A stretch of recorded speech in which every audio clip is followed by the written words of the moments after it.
Vox Box Star Wars Comic Book Podcast, Episode 13. Well, I would rather kiss a Wookiee than be ripped in half by one.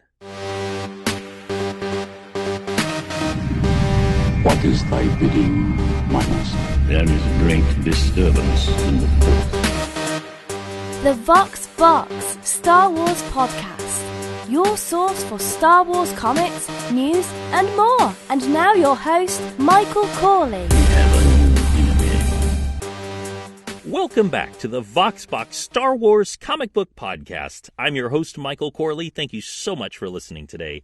We are covering Star Wars number 13, titled Day of the Dragon Lords. We are in the Drexel system. The planet is a water planet, and we see that Luke Skywalker is talking to Governor Quarg. Governor Quarg, the dumpy, odd-looking pirate-type fellow. Luke is showing him what value his droids are. They were going to scrap the droids and use them as spare parts. But R2-D2 is able to repair one of the speeders that had been damaged by the Dragon Lord. This is, of course, much more valuable than simply being used as parts. They let Luke take it out for a water test. Governor Quarg wants to make sure that it is combat ready. He hopes that it does stay together. He's realizing maintenance and mechanical skill is not one of these people's strong points. While Luke is testing out the speeder, suddenly a bearded man in a red shirt leaps up behind him. He had been hiding in the storage compartment of the speeder, and he is the master machine smith. It had been his job to keep this boat running, and he could not. He did not have this technical skill, and he is furious at Luke for bringing this repair droid. He leaps up, grabs Luke by the throat, and starts to choke him. Luke cannot get free. Instead, he uses his boot as he's beginning to black out to kick at the controls. Suddenly, the speeder flips up. It says that Luke is prepared for this result, but the master machine smith isn't. Governor Quarg is pleased. He is greeting Luke as he comes back, and he says, if your droids and you continue to perform well, you'll be the master machine smith for a lifetime. Luke is saying, thank you, but I would actually like to get off this world. C-3PO and R2-D2 are getting a lubricant bath, much like from A New Hope. And C-3PO is noting, yes, we were long overdue for a lubrication bath, though I must admit this particular lubricant does strangely affect my olfactory senses. Governor Quarg is saying, no reason why it should, robot. That oil is extracted from the finest fish on the planet. And that's when C-3PO realizes that there is a lizard trying to get at the fish oil behind him. And he says, "Oi, scat, shoo!" Governor Quarg is bringing Luke to show him a lovely sight. It is the body of the master machine smith. He has been hanged for displeasing the governor. He has shown Luke this as a sign not to betray him. Luke thinks to himself, this man doesn't have a voice like Darth Vader, but his heart's in the same place. Governor Quarg is flashing back, and he's remembering that it was the old Republic that messed up their old business. Instead of being pirates on the planet, they were actually space wreckers, much like in the old days on Earth, where people would falsely lead ships to the rocks to be destroyed.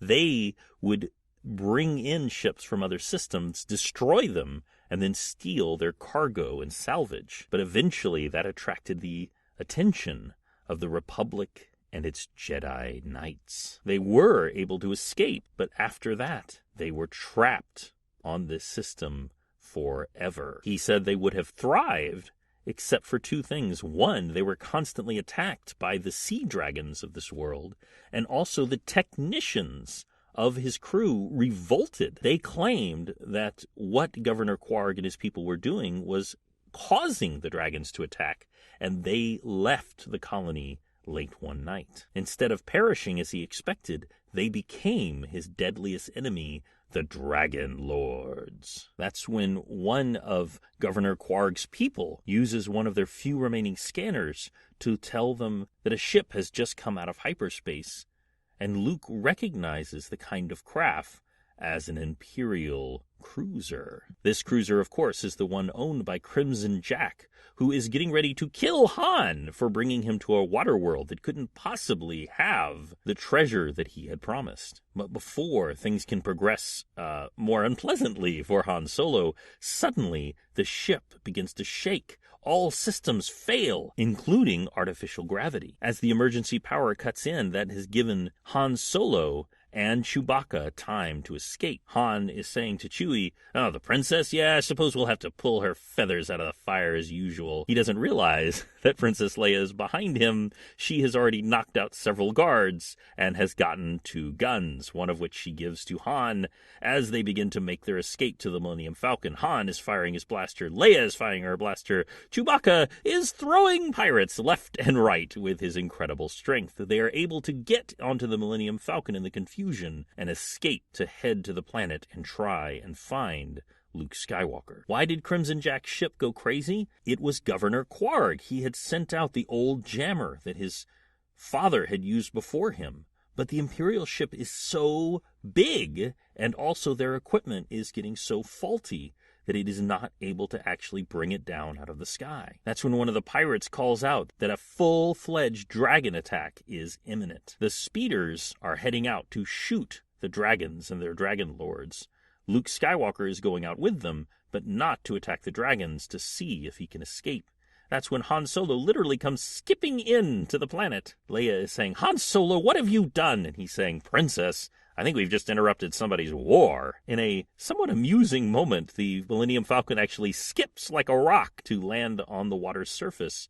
He says that whatever was affecting Crimson Jack's ship has also affected his. He does note that the Millennium Falcon can float as long as no one blasts it to pieces. One of the speeders is coming to attack the Millennium Falcon. Luke Skywalker sees what's happening and says, "No!" And he blasts the speeder before it can hurt his friends. He's calling out. He saw someone fall into the water. He's saying, "Leia, Han, Chewbacca!" And that's when Chewbacca comes flying out of the water. He thinks that Luke is one of the attackers because he's on one of the speeders. However, the other speeders saw what Luke did, and they blast his, sending Chewbacca and him flying to their death. Then there is darkness. Luke slowly struggles when he hears a familiar voice. It is R2-D2. And you know what that means? That means that it is time for dramatic reenactment. Obviously don't understand. We're all prisoners of Governor Quarg now, being held here until he has time to deal with us. Being mutually doomed. It hardly seems reasonable to quarrel among ourselves. 3PO! Master Luke, I've been trying to explain to this shaggy brute that he's somehow misjudging you and the situation, because at this rate, it doesn't seem we'll survive long enough to have our death sentences carried out. That wonderful reading of C-3PO was done by Jason Collier from the Expanded Fandomverse podcast. It's an interview show where they talk to other Star Wars fans about what's going on. They're not really into interviewing celebrities. They take pride in that the people that they interview have not received a check from Lucasfilm. They're interested in you. You can check them out at theexpandedfandomverse.com. Chewbacca is caught in a rage. He is so angry he thinks that Luke has somehow had a part in killing Han and Leia, and he is going to use C-3PO to literally beat Luke Skywalker to death. And that ends Star Wars number 12. That is absolutely crazy. Will Chewbacca beat Luke Skywalker to death? Let's find out in the next issue. You have a wonderful day, and may the Force be with you. No! You failed, Your Highness. I am a Jedi, like my father before me. So be it, Jedi.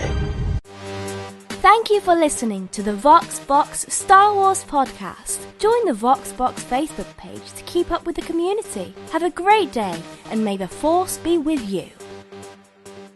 Alright, that was Star Wars number 13, C-3PO. I'm Jason Collier from the Expanded Fandomverse podcast.